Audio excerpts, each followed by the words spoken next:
Welcome to Hoyt's Bowhunting Whitetails. It's a beautiful March 12th afternoon, and Jordan and I are going to scout a part of the farm that I've never scouted. I'm not even for sure I've walked it. I don't think I have.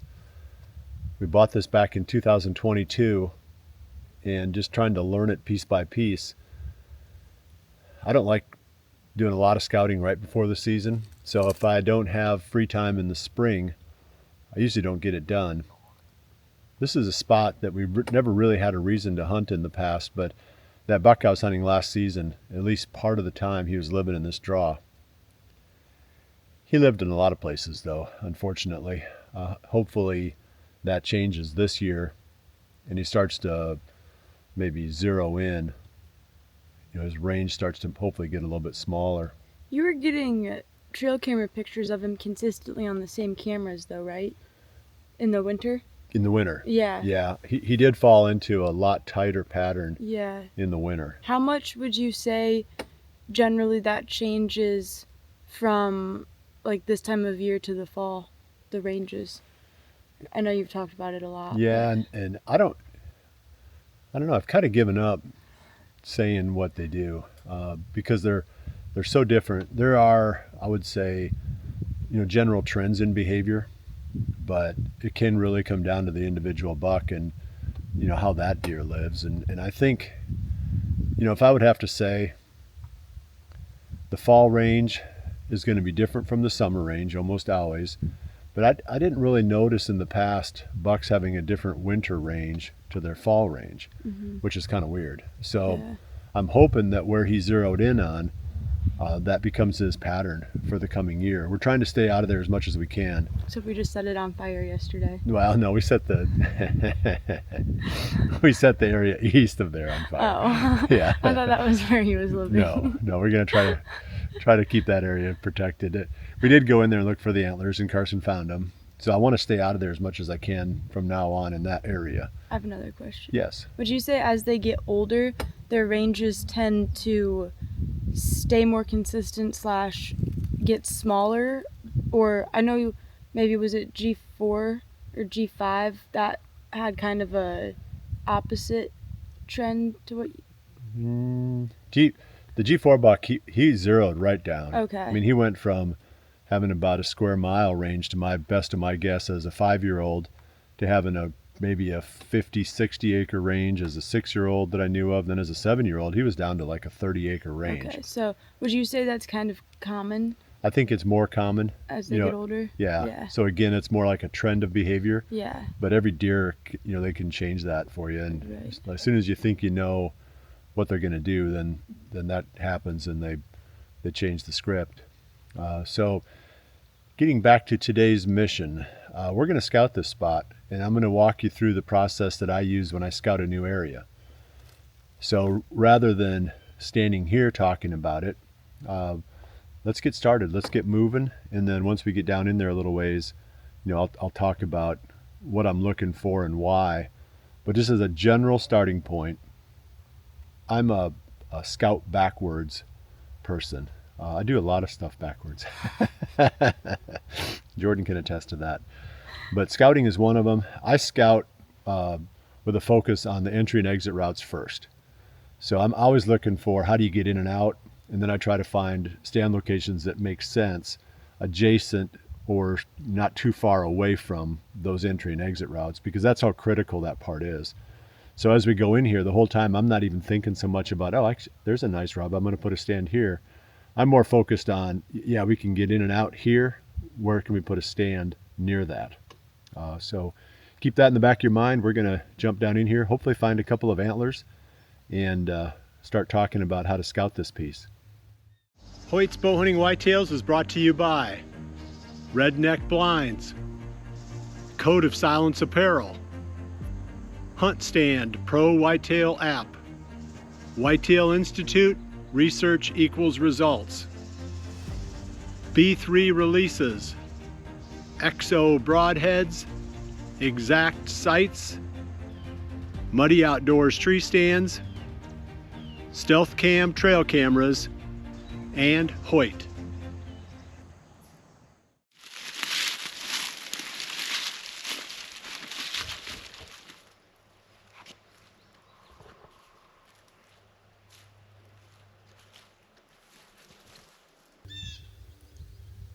So this little grass field, Jordan, up in front of us, a lot of times you'll find antlers in those spots. So we've got the sorghum up on the hill here, and I'm sure during the winter they were feeding in there. If they're bedding down in this little area in front of us, they transition through that grassy area, and it's pretty easy to find antlers in those spots. A lot of times they aren't chewed up either. You go down in the timber and the squirrels get them right away. And they can be really hard to find, say, in the sorghum or corn, but these open grassy areas. So we'll comb this first. Let's zigzag our way through the grassy area all the way around this, and then we'll start talking about scouting once we get to the other end.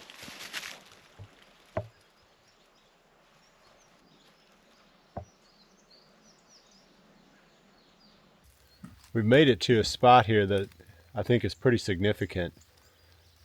There's a small point behind us that I'm sure will have some beds on it. This was one of the spots looking at the hunt stand topo maps during the season that I really wanted to be back in here sitting.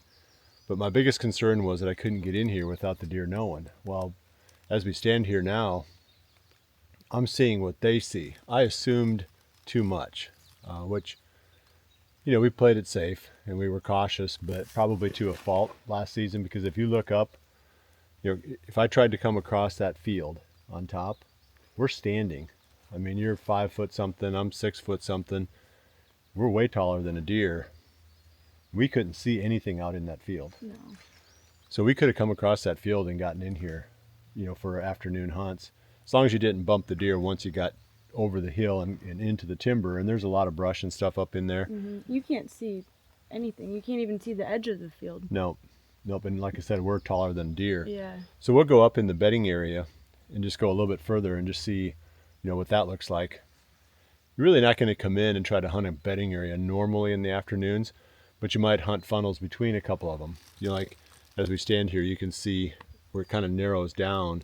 Pretty heavy trail going around here. That might be a spot you could drop into without the deer that are actually bedded on this little point from knowing. And then in the mornings, again, scouting backwards, how would you get in here? You'd have to come in from the bottom, because no doubt the deer are out on top feeding in that corn. And if the corn is standing, then that's awesome. I mean, you got the best of both worlds then, because they're not really going to see you coming and going, and you can hunt or sneak in probably mornings and evenings that way.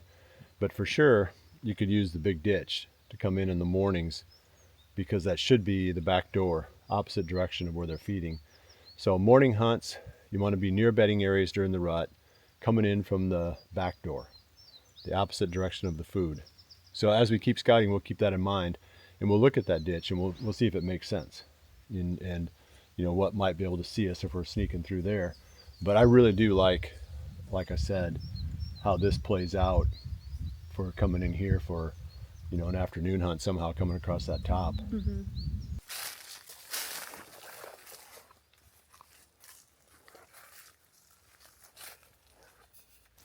Big scrape here under this tree, heavy trails, a couple of them, bedding point behind me. You could do a lot worse than that oak tree right on the edge of that grassy strip, brushy strip on an east wind. Keep that one in mind. I'm standing in a bed right here. If you look, Jordan, down over my left shoulder, straight in front of you, they're not seeing much down in that valley either. No, especially if there's any leaves on anything. Yeah, and we're standing. Yeah. If we were, at the eye level of a deer that's bedded, we wouldn't see anything. Yeah. I mean, we wouldn't see 20 feet. It's amazing to me, the number of beds that I've looked in, how few of them have a lot of visibility. I'm sure as we drop off this edge more, we'll find beds that do have more visibility. But this is another one that's like, they have to get comfortable with the area. You'll see them do that when they bed. They mill around, and then they just kind of say, okay, coast is clear. They bed. They don't worry about it until it's time to get up later. They don't even think twice about anything coming on them. Or I got away with murder that one year when I hunted 2021. I hunted that farm where I had to go in and out of that bedding area all the time. Gosh, if you're careful, they didn't even pay any attention. There's a little wind. So anyway, keep that in mind. We'll keep looking at some more of these spots, but it's really, I think, useful when you're going into a spot like this to see what the deer see, because that's really what you're trying to work around when you're actually hunting it. They've got their senses, and we're trying to figure out how to beat those senses. And obviously their vision is one of them.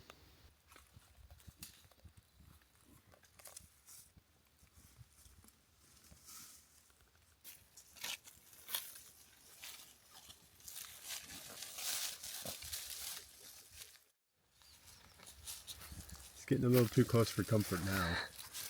Might have to move your bed. I have to move to a new bed. So what'd you find this morning? We found 4. One little 4-point set, one random 4-point side, and then one pretty nice 5-point set. Yeah. We've been talking about what the deer see from these beds, Oh yeah. and we've just been kind of going from bed to bed. And you know how last year we were so careful about not coming in here? Right. They can't see. Look, No. I mean, we could have. Well, it's so thick. Yeah. Plus, it's just the way the hill rounds off. Right. They couldn't have seen us coming. If we were in the corn, especially, Yeah. no shot. Yeah. And as soon as you got to the fence, you had to be careful, but you could still find your way in here, Right. for an evening hunt. You have to go in like spots like that, where maybe they funnel down to go around a draw. Yep. You wouldn't probably come into one of these bedding areas for an evening hunt unless you came in. Well, you could come in the mornings and hunt it, from below. Right. But yeah, we were probably overly careful, Yeah. but that's all right. Better be cautious than not. Yeah. We didn't run him out. He's still here. Maybe Right. we'll kill him this year. Yeah.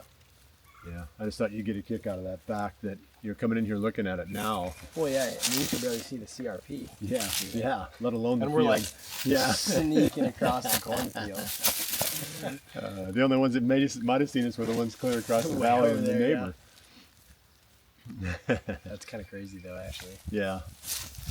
So we're gonna keep looking. We're trying to find maybe a few more tree stand locations. There's some cool spots right along here. Yeah. There's a big apple tree right out here. Yeah, there's a And then bunch. There's one up there. If you go that way, there's like 10 giant ones. Okay. I'm gonna be curious to see if there's any apples still on the ground under those. Yeah. Because even for an early season spot, if that buck we're hunting does end up here, that little apple grove would be awesome. Oh, for sure. Yeah.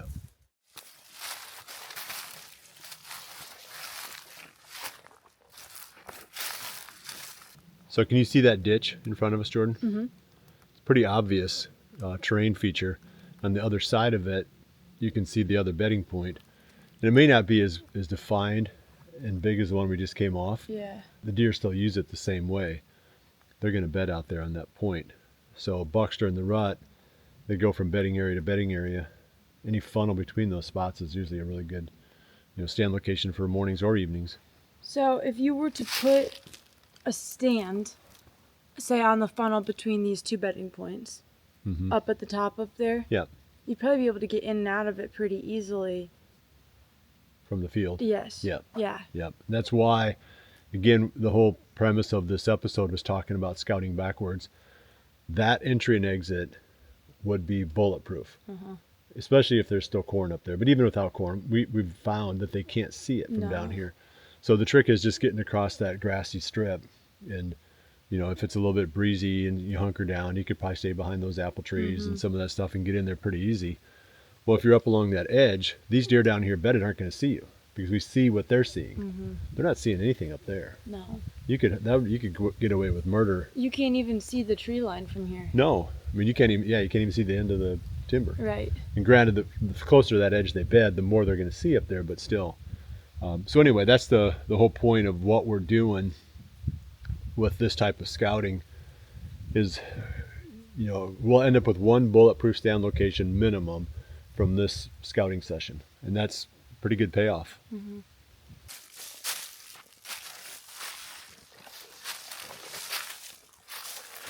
You can even see this trail is angling up to go around that ditch. We were walking on a trail earlier that was lower, and it turned and started going down. So it's kind of a common way they use these. They'll either go around the top or around the bottom. And if it's gradual someplace in between, they'll cross in those spots too. But they can be harder to hunt because then you don't have a really predictable wind because the deer could be on either side of you. At least if you pick the top, in theory, you should be able to blow your scent, out away. The bottom, pretty sketchy. You get a lot of swirling usually at the bottom of a ditch. So the top is usually the best spot.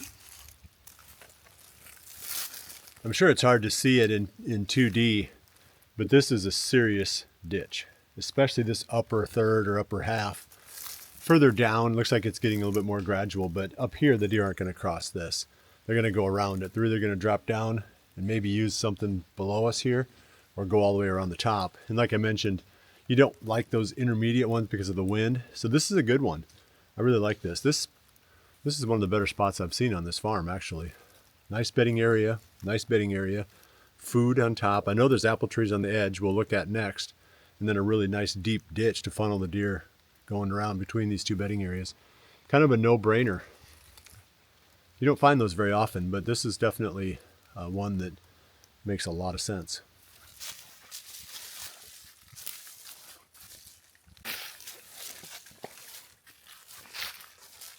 That's all apple trees all through there. It's solid. Yeah, solid apple trees. And we'll see if there's any on the ground or if they grabbed them all. Remember when we came in here in November? Yeah. And the ground was red? Yep. Remember that? Yep. I wonder if we filmed that. But I can't remember. They were solid. Solid red. And that was turned in November. And this is, yeah, this is the spot. I mean, this is a walnut tree that probably would set up. That aspen, we could probably get far enough up in that to make sense. I think you'd be taking a risk if you went further to the east. Yeah. Because then if you had any kind of an east wind that you're hunting on, you'd have all this stuff downwind of you.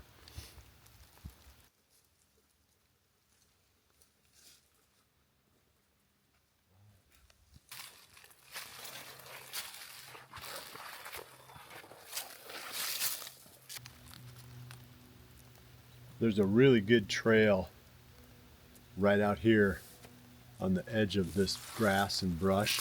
And the other one was down about 15 yards further down, right at the head of the ditch. Well, this one's probably at technically the head of the ditch, but that one was at a pretty easy crossing.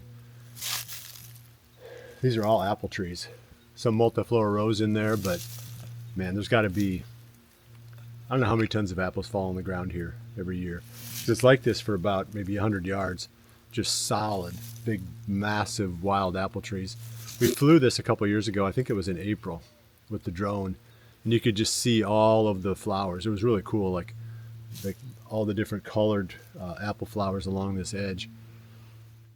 So I'm really liking this spot, Jordan. I think it's got everything that you need to make a really bulletproof stand location. Good entry, good exit, a nice funnel. Makes a lot of sense. Food right here with all these apples. This could be a really, really good spot.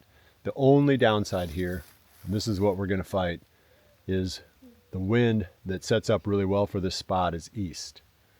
And we just don't get very many east winds, and when we do, it's usually right during a low pressure and the deer aren't really moving that much. So we got to try to figure out, can we get away with hunting it on a west by maybe jumping across, being on the other side of the funnel where they're going around the ditch, maybe a little bit further down the ditch, so that it's a 20-yard shot or 25-yard shot up to the apples here. But I don't know if we can get away with it or not, because then your scent is blowing into the woods, potentially where the deer are at, and that's usually sketchy. I have a question, maybe you covered this already, but they tend to move to food at night, right? Mm-hmm. So if this is your entries through the corn and stuff, Yeah. I have a tick on me. Ew.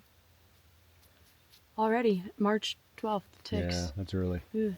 Anyway, would you exit the same way then through the field? If it's standing corn, it's early season, then yes. Okay. If it's not, you'd have to go out the bottom. Okay. And that really means you have to have two means of transportation. Yeah. You'd have to have something waiting for you down below, which we've got enough stuff. I mean, you could throw a bicycle down there or whatever, Yeah. you know. You could walk if you really wanted to get gritty. Yeah, it's Hike. all downhill, so it'd Yeah. probably be okay. But it's a long ways. It'd be probably almost a mile and a half of walking to get to the buildings from here. Yeah. So yeah, that always brings up the question is, the entry and exit aren't necessarily the same. Mm-hmm. And you obviously got to go in the opposite direction where the deer are going. So if they're going to food in the evening, you've got to go away from the food, and vice versa in the morning. So that's one that we'll figure out as we go. But yeah, this is an impressive spot with all the pieces coming together here. Yeah. Yeah, with the apples, with the funnel, with the two bedding areas. And it really pinches the funnel Yeah. down. Yeah. Because it goes right up to the top of the tree line. I mean, the trail isn't 10 yards from the tree line, it really condenses them down, because you might have said it too, but there's a little bit of a trail slightly farther down where the ditch shallowed out, but it wasn't super heavily used. This one was like Yeah. a deer highway. Well, and plus they're going through these apple trees too. Yeah. So as long as you could cover all of it from one tree, Yeah. yeah, it's pretty awesome. All right, well, we're going to wrap up here. This was, what should we call this one? Something about maybe the perfect stand, or, you know, finding the bulletproof stand. We definitely found one here that, Best spot on the farm. yeah, it's got a lot of potential. So we'll figure out how to hunt it, but kind of keep an eye on this spot this fall, because we're definitely going to be in here at some point. Well, we appreciate you joining us, and we'll see you right back here again soon for the next episode of Hoyt's Bowhunting Whitetails. And remember to always dream Big.